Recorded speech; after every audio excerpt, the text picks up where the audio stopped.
नमस्कार साथियों, मैं मुकुल स्वागत करता हूं आपका टारगेट यूकेएसएससी पर। तो जैसा कि आप सभी लोग जानते हैं, आज यूकेपीएससी के द्वारा ड्राफ्टमैन और मानचित्रकार की परीक्षा करवाई गई। तो उसकी संभावित उत्तर कुंजी मैं आप लोगों के बीच में लेकर आया हूं। तो ध्यान रहे, ये संभावित उत्तर कुंजी है। तो जिनमें से आप जितने भी टेक्निकल वाले स्टूडेंट थे जिनका ये एग्जाम था, वो लोग अपनी आंसर की चेक कर सकते हैं। आपने ये पेपर दिया था, एक बार इसको क्रॉस चेक कर सकते हैं कि किस तरीके से आपका पेपर गया। और स्पेशली वो स्टूडेंट देखें जो उत्तराखंड के अन्य एग्जामों की तैयारी कर रहे हैं। तो जैसा कि मैं हमेशा से कहता हूं, जब भी आपका कोई एग्जाम होता है तो आपको प्रीवियस जो पेपर होते हैं उन्हें देखकर जाना जरूरी होता है। तो आज का पेपर भी मैं देख रहा था, यहां पर हिंदी 30 नंबर की हिंदी थी, उत्तराखंड हम इसमें देखने वाले हैं। साथ ही साथ जीएस और करंट अफेयर का पोर्शन देखने वाले हैं।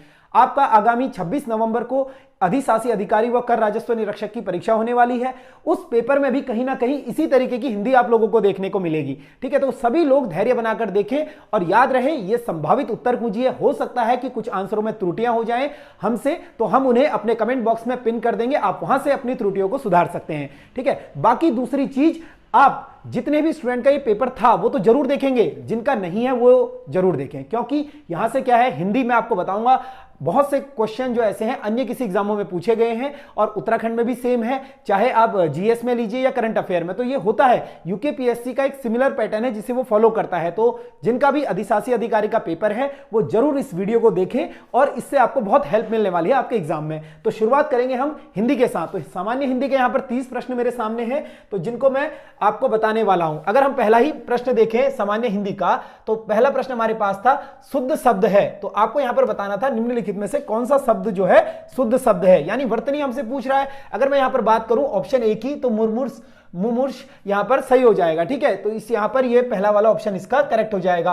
अगर बात करें ऑप्शन बी की, तो प्रशंसा, अगर आपने देखा होगा प्रशंसा इस प्रकार से लिखा जाता है। ठीक है, वाहिनी में क्या गलत हो जाएगा, वाहिनी लिखा हुआ, यहां पर वाहिनी होता है। ठीक है, इस तरीके से यहां पर वाहिनी लिखा जाएगा, इस चीज को भी सुधार लीजिएगा। और कवयित्री लाखों बार एग्जामों में पूछा गया होगा, अलग अलग स्टेट्स में आपने देखा होगा, तो ये भी यहां पर गलत हो जाएगा। ठीक है, तो ये भी आप सुधार लीजिएगा। नेक्स्ट क्वेश्चन की अगर मैं बात करूं, तो तालव्य व्यंजन कौन से हैं। अगर आपने स्पर्श व्यंजन पढ़े होंगे, वर्णमाला पढ़ी होगी, तो के टी एम 2 कर एक ट्रिक आपने हमेशा पढ़ी होगी। साथ ही साथ आपने देखा होगा क च ट त और प कचड़ तप कर एक चीज बनती है यहां पर। ठीक है, आपने ट्रिक से समझा होगा, बेसिक से ट्रिक से। अगर मैं बात करूं तालव्य व्यंजन की, तो तालु, ठीक है, टी फॉर तालु, टी फॉर चौ वाला वर्ग आ रहा है। ठीक है, तो यहां पर ऑप्शन इसका कौन सा हो जाएगा, ऑप्शन बी बिल्कुल करेक्ट हो जाएगा, ऑप्शन बी।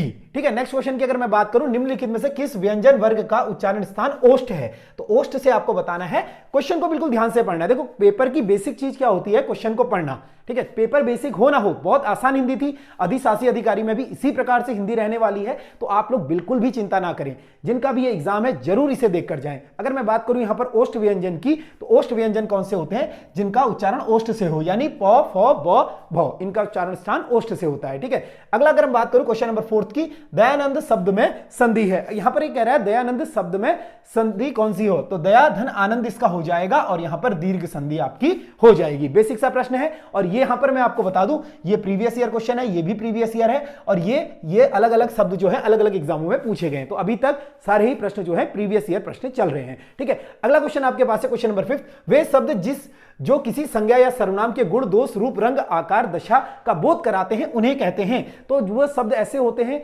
जिनको जो दोष रंग रूप आकार की दशा का बोध कराते हैं, तो वो कौन से शब्द होते हैं आपको बताना था। यहां पर अगर मैं बात करूं तो गुण। ठीक है, तो किसी का दोष है, मान लो वह लड़का अच्छा है या बुरा है, तो इसके क्या है, दोष है, गुण है, या उसका वह लड़का काला है गोरा है, तो ये इसके रंग है हो जाएंगे। इस प्रकार से ये क्या बता रहा है, उसके गुण बता रहा है। तो ऑप्शन सी आपका यहां पर करेक्ट हो जाएगा 5th वाले का। अगर मैं बात करूं क्वेश्चन नंबर 6 की, तो अश्व का पर्यायवाची शब्द है। तो क्वेश्चन को ध्यान से पढ़ना है, अश्व का यानी अश्व की बात हो रही है, पर्यायवाची शब्द कौन सा हो जाएगा, तो अगर मैं बात करूं ऑप्शन बी की, यहां पर ये करेक्ट हो जाएगा। ठीक है, अश्व के अन्य पर्यायवाचियों की अगर हम बात करें, अश्व है, तुरंग, घोटक, बाजी, ये सभी अश्व के पर्यायवाची शब्द हो जाते हैं। ठीक है, इसके बाद अगर मैं बात करूं क्वेश्चन नंबर 7 की, कर शब्द में निम्नलिखित में से किस अर्थ का गोतक नहीं होता। ठीक है, तो यहां पर बताना है कर शब्द का अर्थ किसमें नहीं होता है। तो यानी कर का मतलब क्या होता है, टैक्स होता है, हाथ होता है, गधा होता है, सुंड नहीं होता है। तो ऑप्शन क्वेश्चन नंबर 7 का ऑप्शन डी बिल्कुल यहां पर करेक्ट हो जाएगा। इस चीज को याद रखिएगा, और ये भी प्रीवियस ईयर क्वेश्चन है। ठीक है, दोनों ही प्रश्न प्रीवियस ईयर है, तो 7 में से 6 प्रश्न आपके प्रीवियस ईयर हैं अभी तक। ठीक है, अगर मैं बात करूं क्वेश्चन नंबर 8 की, बर्बर शब्द का विलोम शब्द है, तो हजारों बार आपने प्रैक्टिस सेटों में देखा होगा या फिर अन्य किसी पेपरों में देखा होगा, बर्बर का सभ्य हो जाता है। ऑप्शन ए बिल्कुल करेक्ट है यहां पर, और यह भी प्रीवियस ईयर क्वेश्चन हो जाएगा। संयुक्त स्वर है, यह बेसिक सा प्रश्न है, अधिशासी अधिकारी वाले ध्यान दे, आपका 15 नंबर का वर्णमाला है और यहां से बहुत सारे प्रश्न बनने वाले हैं। और संयुक्त स्वर की अगर मैं बात करूं यहां पर, तो संयुक्त स्वर कौन सा हो जाएगा? ओ हो जाएगा, ऑप्शन सी। ठीक है, बेसिक सा प्रश्न था, यह भी प्रीवियस ईयर क्वेश्चन हो जाएगा। नेक्स्ट क्वेश्चन आपके पास है, निम्नलिखित में से तत्सम शब्द नहीं है। तो यह टर्म आपको ध्यान से पढ़नी होती है, नहीं है। काफी बच्चे जल्दीबाजी में समझते हैं तत्सम शब्द है पूछ रहा है और ऑप्शन ए बी में से कुछ भी टिक कराते हैं। तो ध्यान से क्वेश्चन पढ़िए। सबसे बेसिक चीज क्या है पेपर की, कि आपको जो पेपर है वो ध्यान से पढ़ना होता है, सबसे बेसिक चीज ये है। दूसरा, उस क्वेश्चन को अटेम्प्ट करना। ठीक है, तो ऑप्शन चारों पढ़िए, दोबारा क्वेश्चन को पढ़िए और उसका आंसर दीजिए। अगर मैं बात करूं तत्सम कौन सा नहीं है यहां पर, अगर आपसे ये कह रहा है, तो हल्दी आपका तत्सम नहीं हो जाएगा, ऑप्शन ए। हल्दी कैसा है आपका? तद्भव शब्द हो जाएगा। अगला क्वेश्चन है आपके पास, सावन हरे भादो सूखे लोकगीति का अर्थ है। तो सावन हरे ना भादो सूखे का अर्थ क्या हो जाएगा? सदा एक समान रहना, ऑप्शन सी आपका करेक्ट हो जाएगा। ठीक है, नेक्स्ट क्वेश्चन की अगर मैं बात करूं, क्वेश्चन नंबर 12 की, वह स्त्री जिसे उसके पति ने छोड़ दिया हो वो कहलाता है। तो भैया ऐसी भी स्त्री है जिनके पति जिनको छोड़ दे रहे हैं, तो उनको क्या कहलाते हैं आपको यहां पर बताना है। वह स्त्री जिसके पति ने उसे छोड़ दिया हो, तो एक ऐसी स्त्री है जिसका पति ने उसे छोड़ दिया है, तो परित्यक्ता उसे कहा जाता है, ऑप्शन बी आपका सही हो जाएगा। इस चीज का भी ध्यान दे, बेसिक सा प्रश्न था, ये भी प्रीवियस ईयर क्वेश्चन है और इससे पहले जो दो प्रश्न थे वो भी प्रीवियस ईयर था।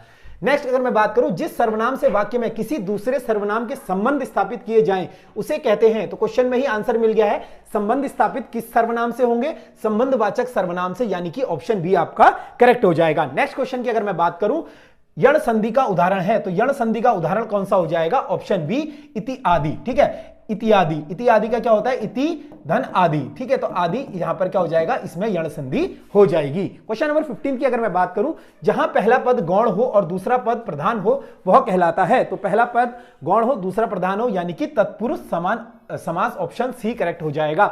आपके तत्पुरुष समास, अगर मैं बात करूं समास की, अधिशासी के एग्जाम में आपके लिमिटेड टॉपिक्स हैं, अभी भी आपके लास्ट लगभग 20 डेज बचे हुए हैं। इन 20 डेज में आप बहुत अच्छी तरीके से अपना जो रिवीजन है उसे बेटरली कर सकते हैं और अपने जो क्वेश्चंस हैं थोड़ा सा उनको आप कोशिश कीजिए प्रैक्टिस सेट लगाने की, ताकि आपका मूल्यांकन हो पाए। बेसिक गलतियां से बचना है और आपको यहां पर कर कराना है। ठीक है, क्वेश्चन नंबर 16 की अगर मैं बात करूं, क्वेश्चन नंबर 16 आपके पास है, निम्नलिखित में से अप उपसर्ग का प्रयोग किस शब्द में नहीं हुआ है? नहीं हुआ है कह रहा है, इसको अंडरलाइन कर दो। जैसा मैं यहां पर कर रहा हूं ऐसा ही आप एग्जाम हॉल में कर सकते हो, ताकि आप कंफ्यूज ना हो। अब क्वेश्चन दोबारा पढ़ो, अप उपसर्ग का प्रयोग नहीं हुआ है।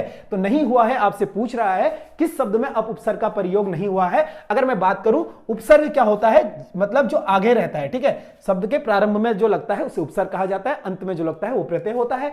अगर मैं यहां से आपको बात करूं, तो अप में, अपवाद में अप उपसर्ग हो जाएगा, अपकार में अप उपसर्ग हो जाएगा, अपमान में अप उपसर्ग हो जाएगा। अगर मैं बात करूं अपरिपक्व में, तो अ उपसर्ग यहां पर हो जाएगा, यानी ऑप्शन डी आपका करेक्ट हो जाएगा, क्योंकि हमसे पूछ रहा था अप उपसर्ग किस शब्द में नहीं है। यह ध्यान से पढ़ना है। नेक्स्ट क्वेश्चन आपका है, मैदान मारना मुहावरे का अर्थ है। तो जैसे कि आज भारत और क्या हो रहा है, भारत और साउथ अफ्रीका का मैच हो रहा है। आपने देखा होगा मैच में विराट कोहली ने अपने जन्मदिन पर शतक लगा दिया है। सभी देशवासियों को उस चीज की हार्दिक बधाई। ठीक है, तो आप लोग क्रिकेट भी देखें, साथ ही साथ अपनी परीक्षा की भी तैयारी करें। तो अगर हम कहें तो विराट ने तो आज मैदान मार लिया, यानी युद्ध में विजय प्राप्त करना, यानी ऑस्ट्रेलिया और साउथ अफ्रीका और भारत की युद्ध चल रही थी, मैदानी युद्ध यानी खेल के बीच में, और उन्होंने क्या करा? मैदान मार लिया, तो युद्ध में विजय प्राप्त करना। अगर भारत मैच जीत जाती है तो भारत क्या करेगी? मैदान मार लेगी। इस चीज को भी याद रखिएगा और यह भी प्रीवियस ईयर क्वेश्चन हो जाएगा। नेक्स्ट क्वेश्चन आपके पास है, निम्नलिखित में से संतोष में संधि है। तो संतोष में कौन सी संधि है आपको देखना है। देखो आपके सिलेबस में है ये साफ साफ। तो संतोष की अगर मैं बात करूं, तो सम धन तोष इसका हो जाएगा, यानी सम, विसर्ग आ रहा है, व्यंजन आ रहा है, तो यहां पर ऑप्शन डी बिल्कुल सही हो जाएगा। व्यंजन संधि आपका सही उत्तर है। नेक्स्ट क्वेश्चन की अगर मैं बात करूं, जो अविकारी शब्द क्रिया की विशेषता बताते हैं उन्हें कहते हैं। तो जो अविकारी शब्द क्रिया की विशेषता कौन बताता है? क्रिया विशेषण उसे कहा जाता है। ऑप्शन डी आपका सही हो जाएगा। निम्नलिखित में से पहाड़ी शब्द में प्रत्यय जुड़ा है। तो उपसर्ग शब्द के प्रारंभ में और प्रत्यय शब्द के अंत में। तो पहाड़ी शब्द की अगर मैं बात करूं, पहाड़ मूल शब्द हो जाएगा, ई इसमें प्रत्यय लगा हुआ है, यानी बड़ी ई, ऑप्शन बी आपका करेक्ट हो जाएगा। ठीक है, तो हिंदी आप देख रहे हैं, बेसिक से हिंदी आई है, कोई इतनी ज्यादा कॉम्प्लिकेटेड नहीं है, इजीली आपसे हो जानी चाहिए। नेक्स्ट क्वेश्चन की अगर मैं बात करूं, निम्नलिखित में से व्यक्तिवाचक संज्ञा है, तो आपको बताना है व्यक्तिवाचक मतलब क्या है। पर्टिकुलर इंसान की यहां पर बात हो रही है, ठीक है, पर्टिकुलर व्यक्ति की, विशेष वस्तु व्यक्ति हो, वहां पर व्यक्तिवाचक संज्ञा होती है। अगर मैं बात करूं हिमालय की, तो हिमालय क्या है भाई, व्यक्तिवाचक संज्ञा है। क्यों है? क्योंकि हिमालय तो एक ही है, आपको पता है हिमालय क्या है, एक ही है, अलग अलग पर्वतों के नाम है, तो इसी तरीके से हिमालय पर्वत है, यही आपका व्यक्तिवाचक हो जाएगा। बात करें पहाड़ की, तो पहाड़ आपका क्या हो जाएगा, जातिवाचक, क्योंकि जाति क्या होता है, समस्त पहाड़ों का यहां पर जिक्र हो रहा है, तो ये पहाड़ आपका जातिवाचक हो जाएगा। इसी तरीके से नदी क्या है, कौन सी नदी है, यमुना नदी हो, गंगा नदी हो या फिर ब्रह्मपुत्र हो, कौन सी नदी है हमें नहीं पता है, तो ये भी आपकी जातिवाचक हो जाएगी।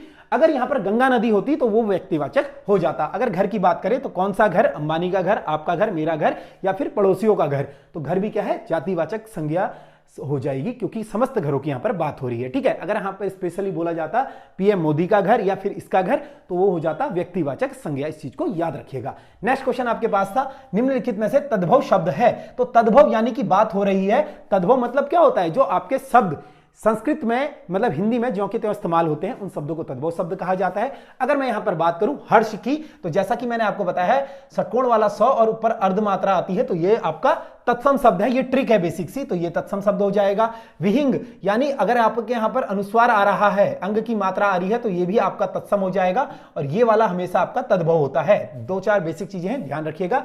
और यहां पर भी ये आ रहा है, तो ऑप्शन से एलिमिनेट हो रहा है, यानी सीधा सीधा आपका ऑप्शन बी बिल्कुल करेक्ट हो जाएगा। सेठ क्या है आपका, सेठ आपका यहां पर क्या हो जाएगा, तद्भव शब्द हो जाएगा। तो बेसिक सा है, एलिमिनेशन मेथड से भी आप कर सकते हो, चाहो तो आप यहां पर अपनी छोटी मोटी ट्रिक से कर सकते हो। क्वेश्चन नंबर 23 की बात करें, डैश चिन्ह कहलाता है, तो ये जो चिन्ह आपको दिया हुआ है इस प्रकार से, तो योजक चिन्ह आपने देखा होगा तो छोटा सा होता है, जैसे माता पिता लिखा मैंने, बीच में छोटा सा आएगा। अगर योजक से थोड़ा सा बड़ा हो तो वो क्या होता है, निर्देशक चिन्ह, यानी ऑप्शन ए यहां पर करेक्ट हो जाएगा। और यहां पर योजक चिन्ह ऑप्शन में नहीं दिया है, तो सीधा सीधा यहां पर निर्देशक चिन्ह हो जाएगा। विस्मय आदि बोधक कैसे होता है, हर्ष के यहां पर जहां पर मनोभाव दर्शाते हैं, अल्प विराम कॉमा हो जाएगा। लोप और निर्देशन चिन्ह आपको पता है किस प्रकार से होता है, ठीक है। लोप इस तरीके से, ऐसे कर इस तरीके से लोप चिन्ह होता है। निम्नलिखित में से कौन सा अनिश्चयवाचक सर्वनाम नहीं है, देखो नहीं है पूछ रहा है, यहीं पर आपका एग्जामिनर आपको फंसा लेता है।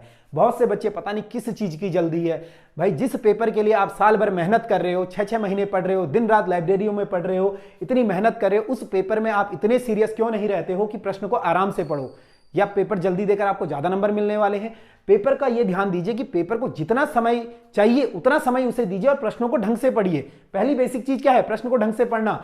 बहुत से लोगों ने आते हुए ये प्रश्न गलत करा होगा, कैसे करा होगा या करेंगे, तो वो लोग भी ये ध्यान दें, जब क्वेश्चन ऐसा पूछ रहा हो, नहीं है तो नहीं है को अंडरलाइन करें, इससे आपका बेसिक चीज जो है क्लियर हो जाएगा। तो यहां पर कह रहा है अनिश्चयवाचक सर्वनाम नहीं है। अनिश्चय मतलब हमें निश्चय नहीं है, जैसे मैं बोल रहा हूं आज कौन जीतेगा, अभी मैं जब वीडियो रिकॉर्ड कर रहा हूं तो इंडिया की इनिंग समाप्त हो चुकी है, अब मुझे नहीं पता है कि कौन जीतेगा, ये क्या है, अनिश्चय है, कुछ निश्चय ही नहीं है कौन जीतेगा, तो यहां पर संदेह है। अगर मैं बात करूं यहां पर अनिश्चयवाचक सर्वनाम नहीं है पूछ रहा है, तो ऑप्शन बी यहां पर हो जाएगा, ठीक है, ऑप्शन बी यहां पर हो जाएगा कि अनिश्चयवाचक सर्वनाम नहीं है, ठीक है। कुछ नहीं, कौन, ऑप्शन सी सही हो जाएगा, कौन, ठीक है। कौन आया, ये कैसा हो जाएगा सर्वनाम की अगर मैं बात करूं तो यहां पर कौन कैसा हो जाएगा, प्रश्नवाचक सर्वनाम, इस चीज को याद रखिएगा, ठीक है। अनिश्चयवाचक सर्वनाम नहीं है, कौन कैसा हो जाएगा, कौन आया। अब मैंने बोला कौन आया, तो ये क्या है, अनिश्चय नहीं है, ये क्या है, प्रश्नवाचक सर्वनाम है, ऑप्शन सी आपका करेक्ट हो जाएगा। नेक्स्ट क्वेश्चन की अगर मैं बात करूं, निम्नलिखित में से संकीर्ण का विलोम शब्द हो जाएगा, तो संकीर्ण का विलोम शब्द की बात करूं तो विस्तीर्ण ऑप्शन ए करेक्ट हो जाएगा यहां पर। नेक्स्ट क्वेश्चन की अगर मैं बात करूं, क्वेश्चन नंबर 26, निम्नलिखित में से समुद्र शब्द का पर्यायवाची है, तो समुद्र का पर्यायवाची शब्द कौन सा है आपको बताना है, हजारों बार प्रीवियस एग्जामों में पूछा गया है, तो पयोधी, ऑप्शन ए करेक्ट हो जाएगा। पयोधी क्या होता है, समुद्र का पर्यायवाची होता है, इस प्रकार से आप याद रख सकते हो।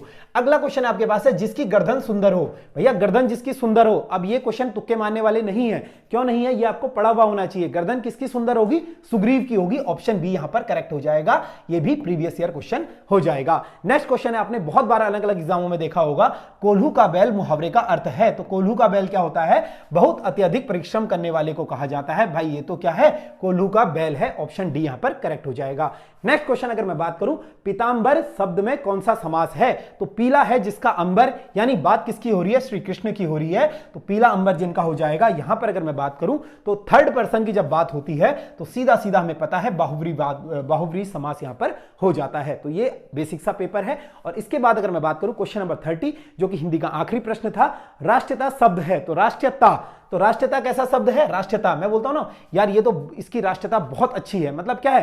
राष्ट्रीयता एक भाव है, ठीक है, उसका भाव है कि राष्ट्रीयता का उसके अंदर भाव है, यानी ऑप्शन सी सही हो जाएगा, भाववाचक संज्ञा। तो आपने देखा होगा हिंदी का पेपर, अगर मैं बात करूं यूकेएसएससी एस्पायरेंट्स के लिए या फिर यूकेपीएससी जो स्पेसिफिक ग्रुप सी या फिर जहां जिनके सिलेबस में हिंदी इंक्लूडेड है, आप लोगों के इस पेपर में 30 में से 28 नंबर आना कोई बड़ी बात नहीं है। मैक्सिमम बच्चे जो धुरंधर होते हैं, खिलाड़ी होते हैं, जो हर पेपर को क्वालिफाई करते हैं, 30 आउट ऑफ 30 स्कोर करने का मादा रखते हैं। तो आप लोगों को भी इतना से ज्यादा स्कोर आना चाहिए। अगर मैं बात करूं टेक्निकल स्टूडेंट की, जिनका ये एग्जाम था, क्योंकि यहां पर ये वेटेज के लिए रखा जाता है, आपके जो मेरिट होती है उसको डिसाइडर के लिए रखा जाता है, तो उनके लिए यहां पर 30 में से अगर आप लोगों के 20+20 स्कोर आ रहा है तो बहुत अच्छा स्कोर आप लोगों का है, क्योंकि पेपर बेसिक था। अब ये बेसिक उसी बच्चे को लगेगा जो काफी समय से तैयारी कर रहा है। ये पेपर उसके लिए बेसिक नहीं है कि जिस बच्चे ने 6 महीने या 3 महीने पहले तैयारी शुरू करी है, तो ऐसा भी नहीं है। बहुत से लोग मार्केट में बोल रहे हैं हलवा पेपर है, भाई हलवा तब है, उस हलवे को आप कितने साल से पका रहे हो, देखो आप उस हलवे को 3 साल से पका रहे हो तो आपको हलवा ही लगेगा। पर जो छात्र है अभी तैयारी कर रहा है तो उसको तो अभी सूजी का नहीं पता है, उसको अभी कढ़ाई का नहीं पता है, गैस जलाना नहीं आता है, तो उसके लिए बिल्कुल भी हलवा नहीं है। तो ऐसी अफवाहें ना फैलाएं, पेपर अच्छा था, पुराने छात्रों के लिए बेसिक सा था। इसके बाद अगर मैं बात करूं, हम लोग नेक्स्ट देखने वाले हैं आपका अगला सॉल्यूशन। तो उत्तराखंड के सॉल्यूशन देखने से पहले आप सभी लोगों को मैं एक इंफॉर्मेशन देना चाहता हूं। जिन विद्यार्थियों का यूकेएसएससी का एग्जाम है, स्नातक स्तरीय परीक्षा, आप लोगों को भली भांति पता है 31 दिसंबर को आप लोगों की स्नातक स्तरीय परीक्षा हो जाएगी। तो उसके लिए हमारी एप्लीकेशन पर ऑनलाइन प्रैक्टिस सेट अवेलेबल है। तो जो भी छात्र जुड़ना चाहते हैं ऑनलाइन हमसे जुड़ सकते हैं। प्ले स्टोर से टारगेट यूकेएसएससी बाय अंकित सर ऐप आपको डाउनलोड करनी है। यहां पर एक महत्वपूर्ण जानकारी आपको दे दूं, फिलहाल कुछ समय से लगभग पिछले 10-12 दिन से हमारी ऐप जो है प्ले स्टोर से रिमूव हुई है, किसी कारण के चलते लगातार प्ले स्टोर से बातचीत चल रही है। तो जल्द ही एप्लीकेशन प्ले स्टोर पर वापस आ जाएगी। फिर भी अगर 3-4 दिन के अंदर या 4-5 दिन के अंदर नहीं आती है, आपको तुरंत अगर हमारे साथ जुड़ना है तो आप इन दोनों में से किसी भी नंबर पर हमें व्हाट्सएप कर सकते हैं या फिर कॉल कर सकते हैं, ठीक है। तो आप वहां से हमसे जानकारी ले सकते हैं, आपको वहां से एपीके फाइल भेज दी जाएगी, वो भी सेफेस्ट मोड है, वहां से आप लोग हमारी एप्लीकेशन डाउनलोड कर सकते हैं और हमारे साथ जुड़ सकते हैं। प्रैक्टिस सेट में क्या क्या मिलने वाला है, क्या इसकी फीस है, इसकी मैं अलग से वीडियो बना चुका हूं। यहां पर आई बटन में एक लिंक आ रहा होगा, उस वीडियो में जाकर आप देख सकते हो कि किस प्रकार से वहां पर आपको प्रैक्टिस सेट में क्या क्या मिलेगा। बाकी इंफॉर्मेशन यहां पर आ रही है। स्नातक स्तरीय प्रैक्टिस सेट ये हमारे शुरू हो चुके हैं, तो याद रहे आप आज भी जुड़ते हैं, पुराने पेपर भी दे पाओगे, आने वाले नए पेपर भी दे पाओगे। तो जिस किसी को भी जुड़ना है, बेहतरीन प्रैक्टिस सेट है, आपके आगामी परीक्षा के लिए आपका मूल्यांकन हो जाएगा, तो आप हमारे साथ जुड़ सकते हैं। इसके अलावा ये तो स्नातक स्तरीय है, बहुत से विद्यार्थी ऐसे हैं इस समय अधिशासी अधिकारी के लिए ढूंढ रहे हैं प्रैक्टिस सेट, तो जिनको भी नहीं मिल रहा है आप हमसे संपर्क कर सकते हैं। इस नंबर पर हमें व्हाट्सएप कर सकते हैं या फिर इस नंबर पर कॉल कर सकते हैं, पूरी जानकारी ले सकते हैं। आपको एपीके फाइल दे दी जाएगी, जो भी समस्याएं हैं आपकी दूर कर दी जाएंगी। दूसरी एक बात, बहुत सारे छात्रों के आजकल मैसेज आ रहे हैं, मैं रिप्लाई नहीं कर पा रहा हूं, इस कारण मैं आप सभी से क्षमा प्रार्थी हूं। आप लोग जानते हैं इस समय ऐप पर बहुत सारा काम चल रहा है, तो उसी के लिए हम लोग भी बिजी हैं। तो आप लोग ये कीजिएगा, मैसेज कर दीजिएगा, मुझे जब भी वक्त मिलेगा मैं आप सभी लोगों का रिप्लाई कर दूंगा। अन्यथा आप कॉल भी कर सकते हैं, जानकारी ले सकते हैं, आपको एपीके फाइल दे दी जाएगी। अधिशासी अधिकारी के बेहतरीन प्रैक्टिस सेट, बिल्कुल यूकेपीएससी पैटर्न पर आधारित बेसिक सा प्रश्न जैसे यूकेपीएससी बनाता है। हम लोग ना ही कोई जटिल प्रश्न डालते हैं, ना ही कोई विवादित प्रश्न डालते हैं, ऐसे प्रश्न डालते हैं जो आयोग अपने पेपर में देता है, ठीक है। तो सिमिलर कोशिश करते हैं पैटर्न को फॉलो करने की, ताकि आप लोग अपना अच्छा मूल्यांकन कर लें और अपने पेपर के लिए अच्छी तरीके से तैयार हो जाए। तो अधिशासी अधिकारी में 10 सामान्य दिन फुल लेंथ के पेपर आपको मिलते हैं, 10 फुल लेंथ हिंदी के पेपर मिलते हैं, 10 उत्तराखंड के फुल लेंथ पेपर मिलते हैं, 10 सामान्य विज्ञान के और 5 करंट अफेयर के मात्र 299 रुपए में। इसकी भी अधिक जानकारी चाहिए तो आई बटन पर लिंक आ रहा होगा। आप कभी भी जुड़ते हैं, आज कल परसों या फिर पहले से जुड़े हैं, तो आप इन पेपरों को अच्छे से दे पाओगे। और मैं कोशिश करूंगा अगर आप लोगों की कोई भी समस्या है तो आप लोग इन नंबरों पर संपर्क करके मेरे से पूछ सकते हैं, मैं उन समस्याओं को दूर करने की कोशिश करूंगा। बाकी समझदार आप लोग हैं ही, आप जानते हैं जैसा कि आप हमसे संपर्क करें ऐसे ही हजारों विद्यार्थी संपर्क करते हैं, तो एक साथ पॉसिबल नहीं हो पाता है इतने सारे रिप्लाई करना। हम फिर भी कोशिश करते हैं लगातार प्रत्येक छात्र का पर्सनल रिप्लाई देने की, तो इस बात को आप समझेंगे। तो अब लोग हम देखने वाले हैं हिंदी का सॉल्यूशन, ठीक है। तो उत्तराखंड का हम लोग सॉल्यूशन देखने वाले हैं। तो चलिए सामान्य अध्ययन का हम लोग अब सॉल्यूशन देखने वाले हैं। याद रहे ये संभावित उत्तर कुंजी है।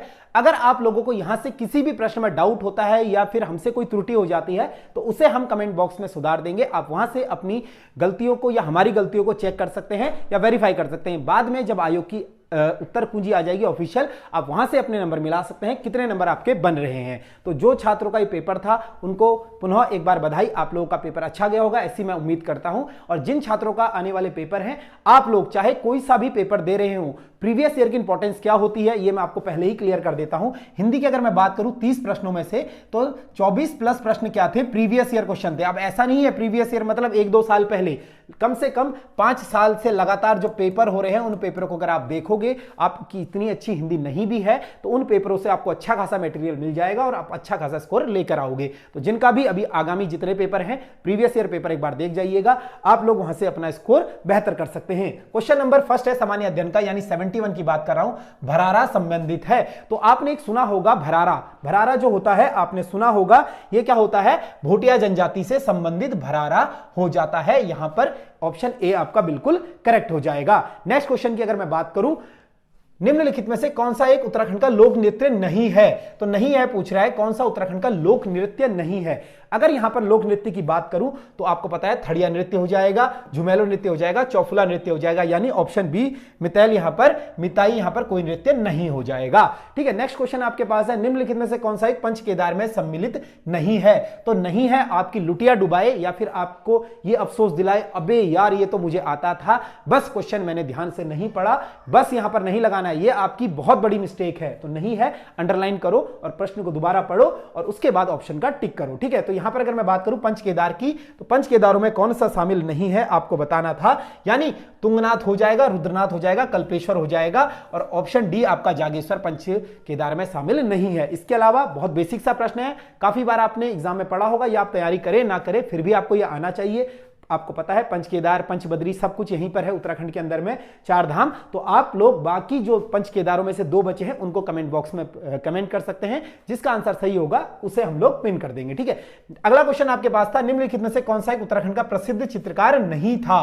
तो फिर से नहीं था में फंसा रहा एग्जामिनर, कौन था, श्यामदास तोमर। ये क्या उत्तराखंड का चित्रकार था, बिल्कुल ये श्यामदास तोमर था, मौलाराम था और के हरदास था, यानी ऑप्शन सी आपके पास मनोहर कोई भी चित्रकार नहीं था। नेक्स्ट क्वेश्चन आपके पास है, निम्नलिखित में से कौन सा एक अस्त उत्तराखंड के नागपंथी देवस्थल में अनिवार्य रूप से पाया जाता है। तो कौन सा पाया जाता है भैया, ये चीज आपको बतानी थी। अगर मैं यहां पर बात करूं तो यहां पर पाया जाता है, तलवार भी होता है, कृपाण भी होता है, पाया जाता है। ठीक है, तो कृपाण, तलवार, भाला, यानी यहां पर जो अनिवार्य रूप से पाया जाता है त्रिशूल। तो बहुत सारे त्रिशूल लेख आपने देखा होगा, तो यहां पर ऑप्शन डी आपका बिल्कुल सही हो जाएगा, त्रिशूल। ठीक है, अगर मैं बात करूं क्वेश्चन नंबर 76 की, ठीक है, तो नेक्स्ट क्वेश्चन आपके पास है क्वेश्चन नंबर 76, रमतुला नामक वाद्य यंत्र किस जौनसारी लोक नृत्य में अनिवार्य रूप से बजाया जाता है। तो जितने भी मेरे मित्र जौनसारी हैं, आप लोगों को भली बात ही पता होगा इसका आंसर, लेकिन उत्तराखंड में आपको पता है कुमाऊं और गढ़वाल भी आता है, तो उन लोगों के लिए थोड़ा सा ये टफ क्वेश्चन था, बाकी जिसने पढ़ा होगा उसके लिए कोई भी टफ क्वेश्चन नहीं था।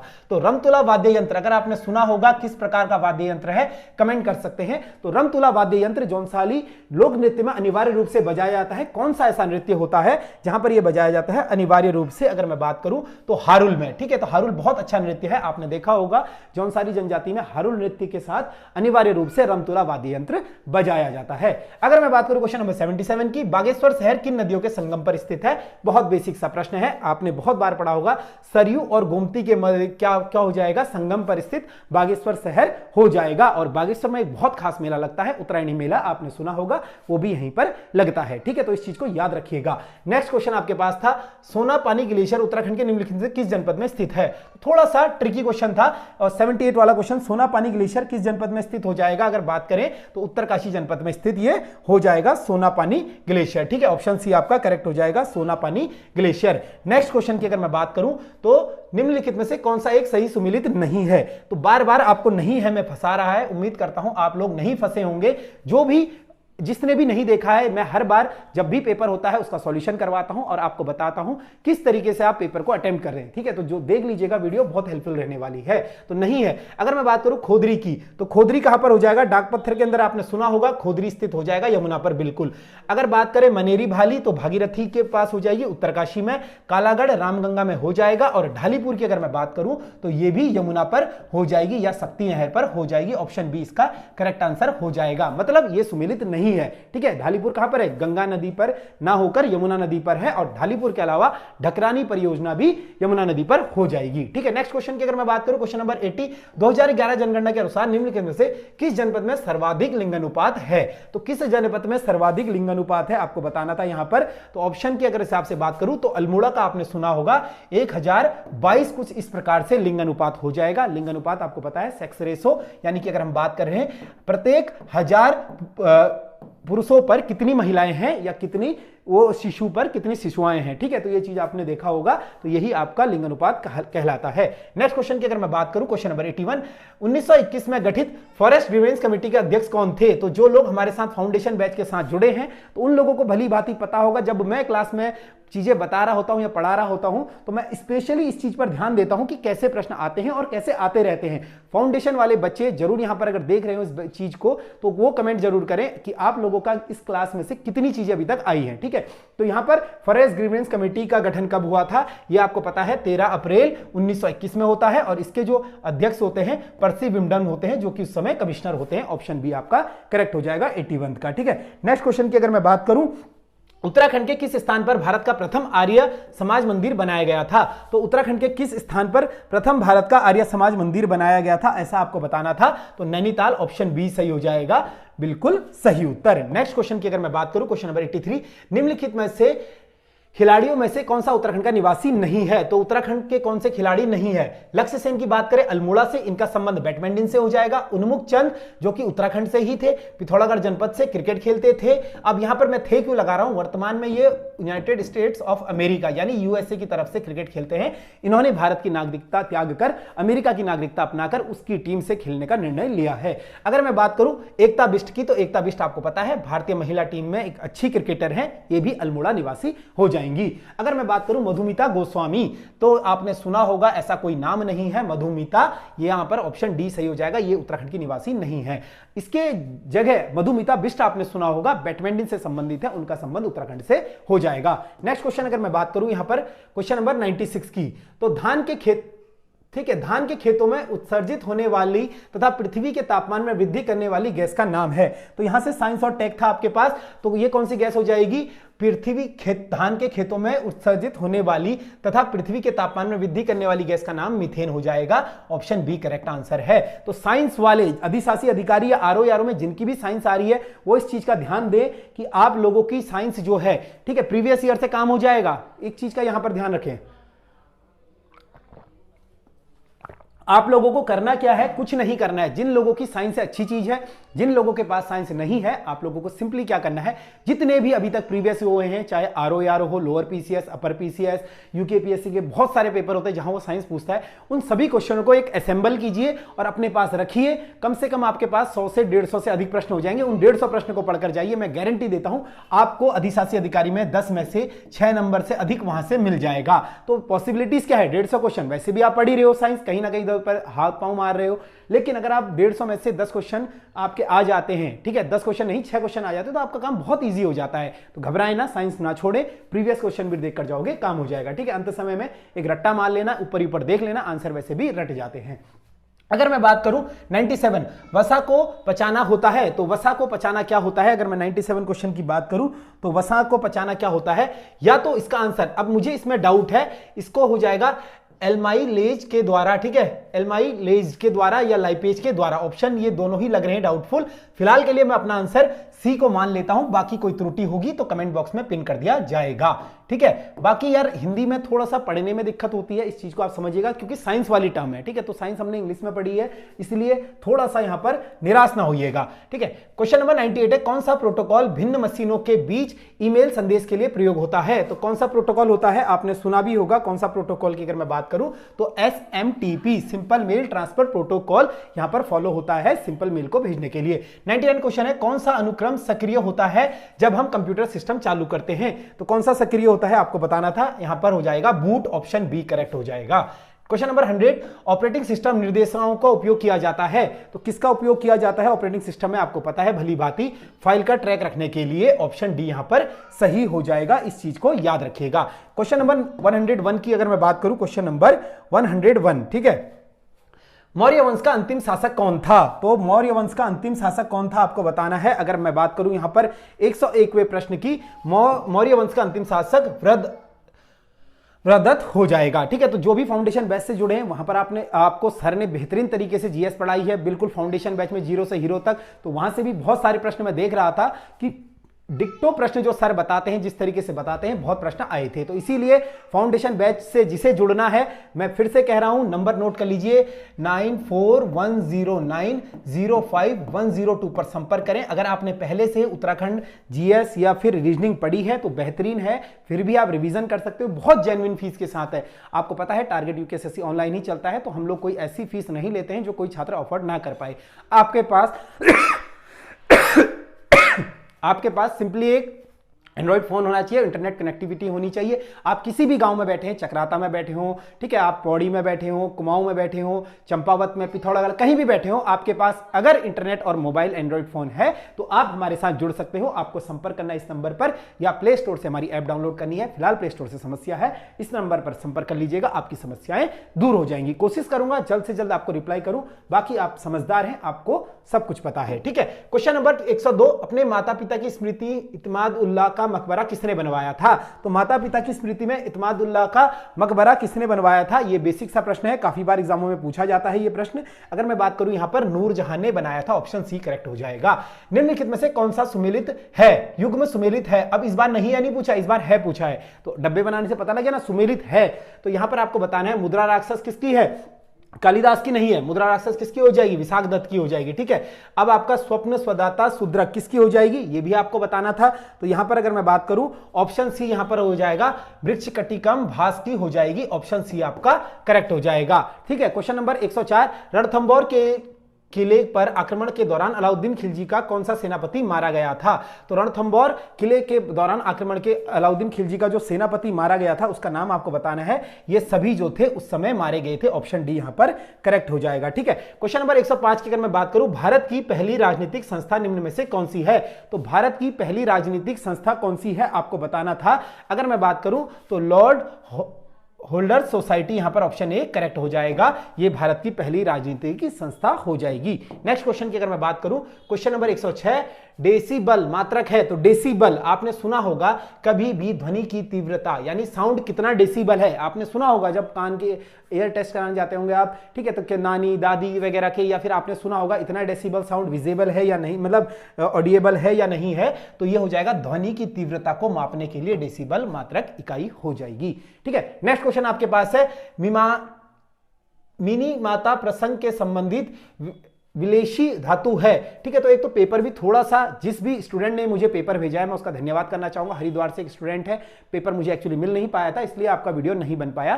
तो एक छात्र है हरिद्वार से, मुझे नाम याद नहीं आ रहा है, ठीक है। तो मैं उनका नाम एक बार कोशिश करता हूं कि मैं नाम देख पाऊं, ताकि मैंने बोला था उन्हें पर्सनली, ठीक है। अगर मैं बात करूं आपसे, ये पेपर किसने भेजा था मुझे, ठीक है, कोई हरिद्वार से स्टूडेंट था, आपको पता है भली बात ही। कोशिश करूंगा आपका स्पेशली थैंक यू कर दूं मैं, ठीक है। तो अभी मेरे को नाम नहीं दिख रहा है, बहुत सारे मैसेज आ गए हैं, आप लोगों के लगातार पेपर आ गए हैं, तो थैंक यू सो मच। आप सभी ने इतनी अच्छे से रिस्पॉन्ड करा, सभी लोगों ने अलग अलग जगह से पेपर भेजा, तो आप सभी का शुक्रिया। फिलहाल जो पेपर कराया जा रहा है उस छात्र ने मुझे भेजा था। तो मीमांसा प्रसंग यहां पर आपको बताना था, मीमांसा प्रसंग की आपको यह बताना है कि संबंधित वैश्लित धातु हो जाएगी। तो कौन सी धातु यहां पर हो जाएगी? अगर मैं बात करूं 107वें प्रश्न की, तो इसका ऑप्शन ए सही हो जाएगा, सीसा, ऑप्शन ए करेक्ट है। नेक्स्ट क्वेश्चन है आपका, जल अग्निकाय लवणों के लिए एक अच्छा विलायक क्योंकि, ठीक है, लवणों के लिए एक अच्छा विलायक है क्योंकि इसको आपको बताना था, क्योंकि यहां पर क्या होता है कि अधिक बॉइलिंग पॉइंट के कारण ऑप्शन सी आपका करेक्ट हो जाएगा। क्वेश्चन नंबर 109 की बात करेंगे, थोड़ा सा जल्दी करेंगे क्योंकि पेपर लेंदी है, फिर बच्चे बोलते हैं वीडियो लंबा हो जाता है। उत्तराखंड का प्रथम निर्वाचित मुख्यमंत्री कौन था? तो उत्तराखंड का प्रथम निर्वाचित की बात हो रही है, तो यहां पर Narayan Dutt Tiwari, option B correct हो जाएगा। ये उत्तराखंड के प्रथम निर्वाचित मुख्यमंत्री हो जाएंगे। नेक्स्ट है राष्ट्रीय खेल 2022 कहां आयोजित किए गए थे? तो आपने सुना होगा राष्ट्रीय खेल 2022 कहां आयोजित किए गए थे। तो अगर मैं बात करूं यहां पर राष्ट्रीय खेल 2022 कहां आयोजित किए गए थे, 2022 गुजरात में किए गए थे, और वर्तमान में 2023 में कहां पर हो रहे हैं? वर्तमान में चल रहे हैं गोवा में। और इसके बाद जो 38वें राष्ट्रीय खेल होने हैं वो कहां पर होने हैं? अपने उत्तराखंड में होने हैं। तो इंपॉर्टेंट क्वेश्चन है, नेक्स्ट एग्जाम के लिए याद रख लेना, ठीक है। यूएनसीसी कॉप 27 सम्मेलन नवंबर में डैश में आयोजित किया गया था। तो ये कहां पर नवंबर में आयोजित किया गया था? आपको बताना था।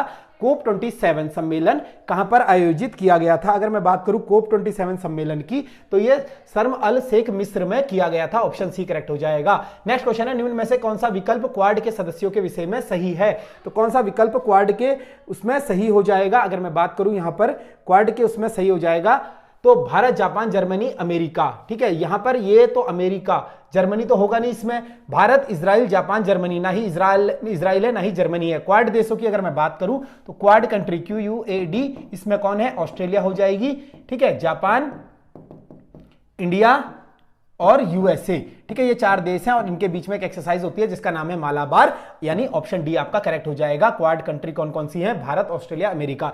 इंडो पैसिफिक रीजन पर चाइना की गतिविधियों को रोकने के लिए या फिर उस पर ध्यान रखने के लिए ये एक संगठन बनाया गया था। तो क्वाड काफी इंपॉर्टेंट संगठन है, इसके बारे में अधिक जानकारी आपको होनी चाहिए। क्वेश्चन नंबर 113 है, राष्ट्रपति द्रौपदी मुर्मू भारत के किस अनुसूचित जनजाति से संबंधित है?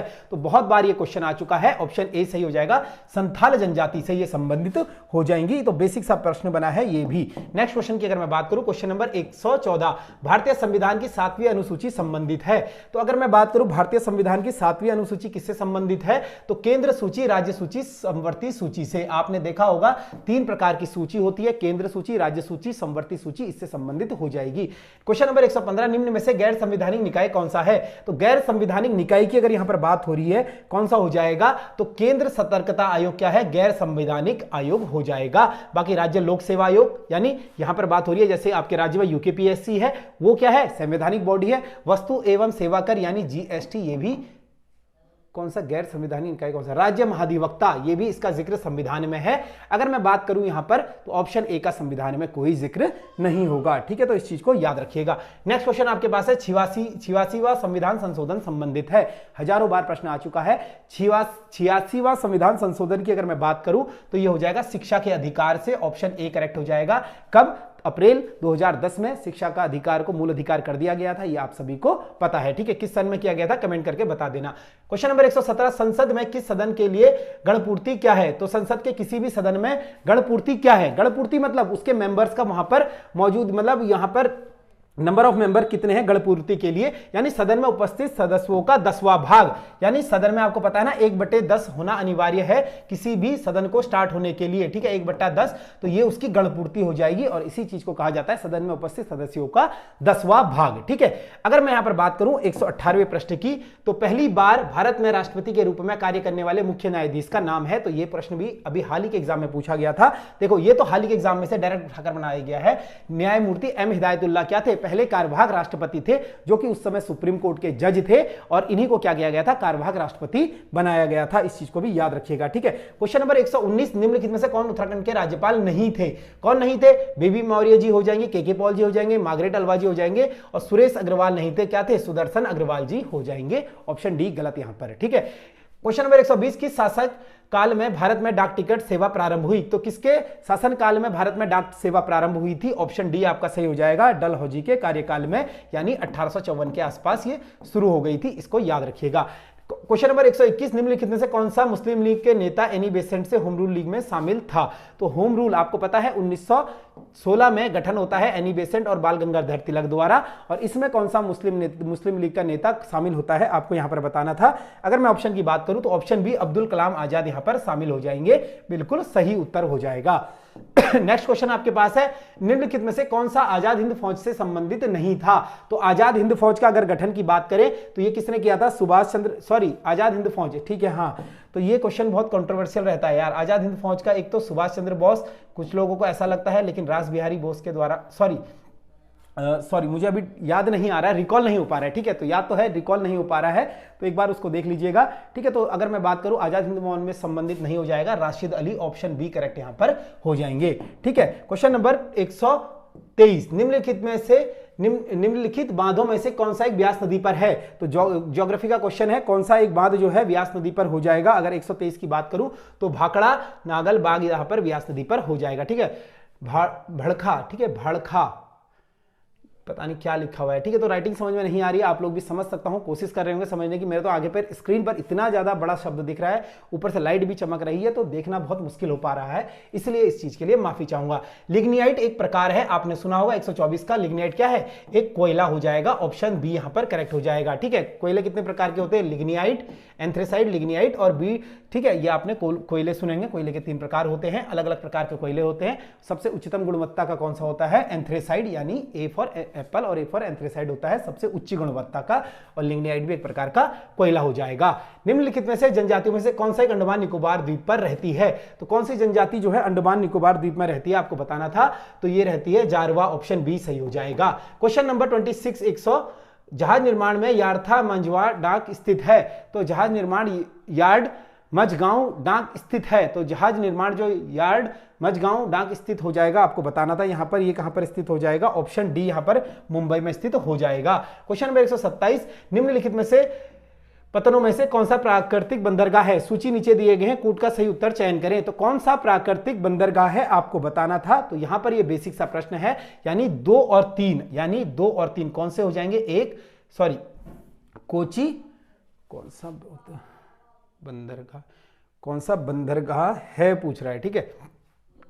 तो यहां पर हाँ, तो 2 और 3 यानी तूतीकोरिन और कोची यहां पर प्राकृतिक बंदरगाह हो जाएंगे, ऑप्शन बी यहां पर करेक्ट है। क्वेश्चन नंबर 128 की अगर मैं बात करूं, भारत में निम्नलिखित राज्यों में से किसमें 2011 जनगणना के अनुसार अनुसूचित जनजाति जनसंख्या सर्वाधिक है? तो ये क्वेश्चन भी बहुत बार पूछा गया है, यानी एसटी जनसंख्या की पूछ रहा है, किसमें सर्वाधिक एसटी जनसंख्या हो जाएगी? तो बेसिक सा प्रश्न है, मध्य प्रदेश इसका आंसर हो जाएगा। उत्तराखंड में हिमालय दिवस कब मनाया जाता है? तो 9 सितंबर को उत्तराखंड में हिमालय दिवस मनाया जाता है, ऑप्शन डी करेक्ट हो जाएगा। छोलिया उत्तराखंड की डैश है, जो छोलिया क्या है? एक लोक नृत्य हो जाएगा, पिथौरागढ़ से संबंधित यानी कुमाऊं से संबंधित युद्ध नृत्य हो जाएगा। क्वेश्चन नंबर 131, उत्तराखंड के मुख्यमंत्रियों में उनके कार्यक्रम अनुसार व्यवस्थित कर सही कूट का चयन करें। तो आपको पहले बताना है कौन सा मुख्यमंत्री आएगा। तो सबसे पहले इनमें से अगर मैं बात करूं तो भगत सिंह कोश्यारी हो जाएंगे 1 पर, उसके बाद भगत सिंह कोश्यारी के बाद कौन बनते हैं? एनडी तिवारी नंबर 2 पर, उसके बाद बनते हैं रमेश पोखरियाल निशंक 3 पर और 4 पर धामी जी, ठीक है। तो ये आपका क्रम हो जाएगा, यानी सेकंड, सबसे पहले सेकंड ऑप्शन कहां दिख रहा है आपको? ये तो एलिमिनेट हो गया, यहां है ही नहीं, ठीक है। यहां भी सेकंड ऑप्शन नहीं है, यानी यहां भी नहीं है, तो सीधा सीधा आपको एक ही पता होने से आपका आंसर डी सही हो जाता है। ये एलिमिनेशन मेथड है, ठीक है। ऑप्शन डी यहां पर सही हो जाएगा, 131 का ऑप्शन डी आपका बिल्कुल करेक्ट हो जाएगा। नेक्स्ट क्वेश्चन की अगर मैं बात करूं, क्वेश्चन नंबर 132, निम्न में से कौन हिमालय प्रहरी सम्मान 2023 का विजेता है? तो हिमालय प्रहरी सम्मान 2022 का विजेता कौन हो जाएगा? अगर मैं बात करूं विजय जरधारी, यहां पर ऑप्शन डी सही हो जाएगा। उत्तराखंड के आधिकारिक राज्य गीत उत्तराखंड देवभूमि मातृभूमि के गायक कौन हैं? तो इसके गायक कौन हो जाएंगे अगर मैं बात करूं यहां पर? तो नरेंद्र सिंह नेगी जी इसके गायक हो जाएंगे, ऑप्शन ए करेक्ट है।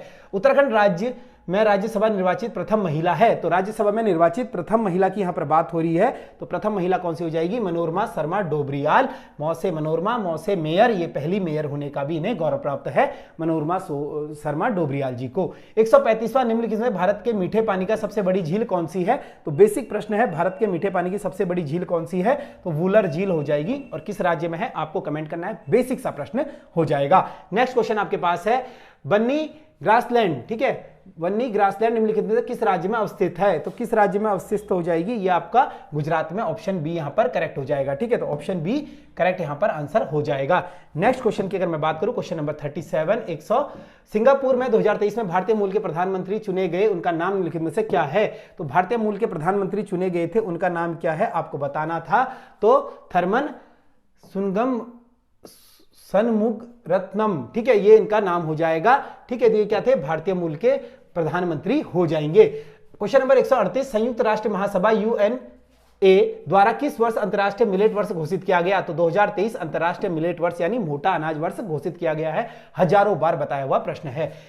क्वेश्चन नंबर 139वां, इसरो द्वारा चंद्रयान 3 मिशन के साथ भेजे गए रोवर का क्या नाम है? तो ये पहले ही बता दिया था, ऐसा प्रश्न बनने वाला है। तो इस रोवर का जो नाम था आपको पता है, बेसिक सा प्रज्ञान इसका रोवर का नाम था। 140वां, भारत के बाद G20 समिट अध्यक्ष निम्न में से कौन सा देश करेगा? तो अगर आपने अच्छे से देखा होगा तो भारत के बाद प्रधानमंत्री मोदी ने किस देश को सौंपी थी? ये ब्राजील को। ठीक है, ब्राजील को एक हैमर सौंपते हैं, तो प्रधानमंत्री के द्वारा ब्राजील देश को इसकी अध्यक्षता सौंपी गई थी। इस चीज को याद रखिएगा। ठीक है, क्वेश्चन नंबर 140 का बी आंसर सही है। क्वेश्चन नंबर 141, किस चंद शासक के द्वारा सिरोहों के भगोड़े बेटे सुलेमान सिको को शरण देने से मना कर दिया था? तो किसने मना करा था? तो जिसने फाउंडेशन बैच में जुड़ा हुआ है वो छात्र, उसे पता होगा। बाज बहादुर चंद मना कर देता है और इसे क्या भेज देता है? गढ़वाल दरबार। किसके वहां भेजता है ये आप अच्छे से बताएंगे। क्वेश्चन नंबर 142वां आपके पास है, निम्नलिखित में से कौन सा एक स्थान गढ़वाल में परमार शासकों की राजधानी नहीं था? तो नहीं था, कौन से राजधानी स्थान गढ़वाल शासकों की राजधानी नहीं था आपको बताना है। तो देहरादून, आई थिंक कहीं पर भी इसका जिक्र नहीं है कि यह परमार शासकों की राजधानी रहा है। ऑप्शन बी बेसिक सा हो जाएगा। क्वेश्चन नंबर 143, गोरखा शासन में निम्न में से कौन सा एक भूमिकर था? तो मैंने आपको हमेशा से बताया है, गाड़ी कहां पर चलती है? गाड़ी भूमि पर चलती है, यानी पुंगाड़ी। ऑप्शन डी यहां पर करेक्ट हो जाएगा। क्वेश्चन नंबर 144, निम्न में से कौन सा कुमाऊं में होम रूल लीग की स्थापना में संबंधित नहीं था? कुमाऊं में होम रूल लीग की स्थापना 1914 में हो जाती है, इस चीज को याद रखिएगा। इंडिया में 1916 में होती है, वो अलग अलग है, कॉन्ट्राडिक्शन नहीं होना है। आयोग इस आंसर को मान चुका है और कल ही ये प्रश्न मैंने पढ़ाया था फाउंडेशन वाले बैच में। तो ऑप्शन बी श्रीधर आजाद। ठीक है, मनोहर जोशी, चिरंजीव लाल, बद्रीनाथ पांडे ये चीज नहीं, ये सब शामिल थे, लेकिन श्रीधर आजाद यहां पर क्या थे? शामिल नहीं थे होम रूल लीग में। क्वेश्चन नंबर 165, निम्नलिखित में से किसे अंग्रेजी कपड़ों का बहिष्कार के लिए 1931 में गिरफ्तार नहीं किया गया? तो नहीं किया गया कह रहा था, तो ऑप्शन सी यहां पर भगीरथी देवी को गिरफ्तार नहीं किया गया था। 145 का ऑप्शन नंबर सी बिल्कुल सही हो जाएगा। नेक्स्ट क्वेश्चन, कुमाऊं में 1940 में व्यक्तिगत सत्याग्रह का श्रीगणेश किसके द्वारा किया गया था? तो गोविंद वल्लभ पंत जी के द्वारा किया गया था। 147वां, निम्न में से कौन नमक सत्याग्रह के दौरान गांधी जी के साथ जेल गए थे? तो जेल गए थे, साथी अलग थे, जेल अलग गए थे, तो गोविंद वल्लभ पंत जी जेल गए थे। ऑप्शन बी करेक्ट हो जाएगा। ट्विटर को किस रूप में पुनः ब्रांडित किया गया है? 148वां प्रश्न। तो ट्विटर आपने सुना होगा, एलन मस्क ने खरीद लिया और एक्स नाम से इसको इस समय चला रहे हैं। ऑप्शन सी करेक्ट हो जाएगा। क्वेश्चन नंबर 149वां, साहित्य में 2023 में नोबेल पुरस्कार विजेता किस देश से संबंधित है? तो नॉर्वे से संबंधित हो जाएंगी। नाम पता है? कमेंट कर दीजिएगा। क्वेश्चन नंबर आज का आखिरी 150वां, क्रिकेट विश्व कप 2023 उद्घाटन मैच किस देशों के बीच खेला गया था? तो आपको पता है लास्ट ईयर चैंपियन कौन थी? इंग्लैंड थी, और उप विजेता कौन थी? न्यूजीलैंड थी। तो इन दोनों के बीच ही पहला मैच खेला गया था। कौन से स्टेडियम में? नरेंद्र मोदी स्टेडियम गुजरात में खेला गया था, और इस बार कोई भी इसकी ओपनिंग सेरेमनी नहीं हुई थी। इस चीज को याद रखिएगा। और यह है आज का प्रश्न, आपने देखा होगा। तो जिसका भी पेपर था उन्हें पुनः बधाई। एक बार आपका पेपर जो था आपके हिसाब से बेहतरीन पेपर बना था, कोई ऐसा नहीं कह सकता हलवा पेपर था। जो लोग अधिशासी अधिकारी आरओ स्नातक स्तरीय परीक्षाओं की तैयारी कर रहे हैं, शायद उन लोगों को यह पेपर हल्का लगा हो। तो आप लोग भी अपना मूल्यांकन जरूर करते रहें। मैं लगातार जो भी कोई एग्जाम होता है हर पेपर की आंसर की बनाता हूं, तो आप लोग क्या है उन आंसर कीओं को देखिए, क्वेश्चन को समझिए, किस प्रकार से अटेम्प्ट करना है, किस प्रकार से आपको इनके आंसर देना है। इससे आपको अगले पेपर में जाने से पहले एक बेसिक आइडिया मिल जाता है कैसे आपके पेपर आ रहे हैं, कैसे आपको पढ़ना है। तो उम्मीद करता हूं आपको वीडियो बहुत अच्छी लगी होगी। मिलेंगे आपसे जल्द नए सेशन में। वीडियो को देखने के लिए बहुत बहुत धन्यवाद।